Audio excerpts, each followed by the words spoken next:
ఓం నమో వెంకటేశాయ. ఈ మధ్యకాలంలో చాలామంది ఒక ప్రశ్న అడుగుతుంటారు. ఏమని అడుగుతుంటారంటే, ముహూర్తాలు చూసుకొని అన్నీ చూసుకొని వివాహం చేసుకున్న తర్వాత కూడా ఎందుకు భార్యాభర్తలు విడిపోతూ ఉన్నారు, ఇంచుమించుగా 50% పైగా జంటలు ఎందుకు విడిపోతూ ఉన్నాయి అని చెప్పి ఒక క్వశ్చన్ అడుగుతూ ఉంటారు. సో వాళ్ళందరికీ సమాధానము ఈ వీడియో చేస్తూ ఉన్నాను. చాలామంది పండితులు కొంతమంది ధైర్యం లేక భయంతో ప్రాబ్లంగా చెప్పలేక, అంటే విడాకులు జరుగుతాయి లేదా వైధవ్య ప్రాప్తి ఉంది అని బయటికి చెప్పలేక ఏదో ఒకటి చెప్పి చాలా బాగుంది అని చెప్పడానికి అవకాశాలు చాలా వెతుక్కుంటున్నారు. సో అలాంటి వారి కోసం వాళ్లకు మీరు ప్రశ్న వేసే విధంగా, అంటే సామాన్యమైనటువంటి జనాలు మీరు ఎవరైనా సరే ఈరోజు జాతకాలను విశ్లేషించాలంటే చాట్ జీపీటీ కానీ జెమిన్ కానీ ఏదైనా చెప్తా ఉంది. సో మీరేం చేయాలంటే మీ జాతకాన్ని ఆన్లైన్లో తీసుకొని మీ డేట్ ఆఫ్ బర్త్ టైం కొట్టినప్పుడు మీకు ఒక లగ్నం వస్తుంది. మేషం నుండి మీనం వరకు మీది ఏదో ఒక లగ్నంలో మీరు ఖచ్చితంగా పుట్టి ఉంటారు. ఉదాహరణ మేషం, వృషభం, మిథునం, కర్కాటకం, సింహం, కన్యా, తుల, వృశ్చికం, ధనుసు, మకరం, కుంభం, మీనం, ఈ 12 లగ్నాలలో ఏదో ఒక లగ్నంలో మీరు పుట్టి ఉంటారు. ఆ లగ్నాన్ని మీరు ఒకటిగా భావించాల్సి ఉంటుంది. ఆ లగ్నము నుండి కౌంట్ చేసుకుంటే 7వ స్థానాన్ని కళత్రము అంటారు.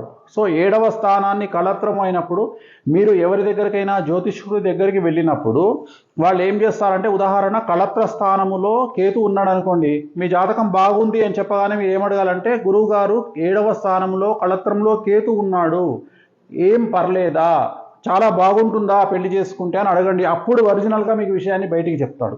అలాగే 7వ స్థానంలో రాహు ఉన్నాడు, 7వ స్థానంలో శని ఉన్నాడు, 7వ స్థానంలో గురువు ఉన్నాడు, 7వ స్థానంలో శుక్రుడు ఉన్నాడు అని అడిగినప్పుడు ఖచ్చితంగా ఆ గురువు మీకు నిజమైనటువంటి ఆన్సర్ చెప్పేటువంటి అవకాశం ఉంటుంది. ప్రశ్న మీరే వేయాలి, గురువు గారు నా జాతకంలో 7వ ఇంట్లో కేతు ఉన్నాడు, సో నా లైఫ్ ఎలా ఉంటుంది, అలాగే 7వ ఇంట్లో శని ఉన్నాడు, సో నాకు వైధవ్య ప్రాప్తి ఎప్పుడు ఉంటుంది, అంటే భార్యాభర్తల్లో ఒకళ్ళకు థ్రెట్ ఎప్పుడు ఉంటుంది, లేదా మేము డివోర్స్ అయ్యే అవకాశం ఉందా, ఒకవేళ ఇక్కడ ఈ గ్రహం ఉండడం వల్ల ఏం సమస్యలు ఉన్నాయని మీరు వెళ్ళినటువంటి జ్యోతిష్యుడిని అడగండి, ఆన్సర్ చెప్తాడు.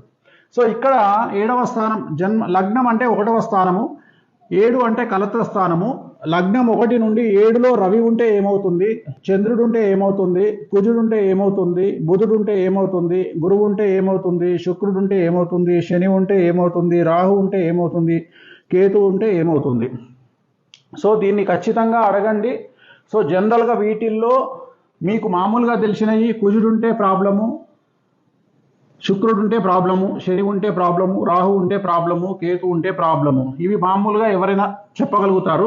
బట్ ఇక్కడ మేజర్ ప్రాబ్లము గురువు 1 బుధుడు 1 ఉన్నప్పుడు ఏం జరుగుతుంది అనేది చెప్పడం చాలా క్లిష్టము, దాని యొక్క తీవ్రత చాలా ఎక్కువగా ఉంటుంది. సో ఇవి మీరు డైరెక్ట్గా మీరు ఎవరైతే బాగుంటుందని చెప్తారో ఇలాంటి జాతకాలను, ఆ పంతులను అడగడానికి ఈ ప్రశ్న తయారు చేసుకొని వాళ్ళని అడగండి. ఓం నమో వెంకటేశాయ.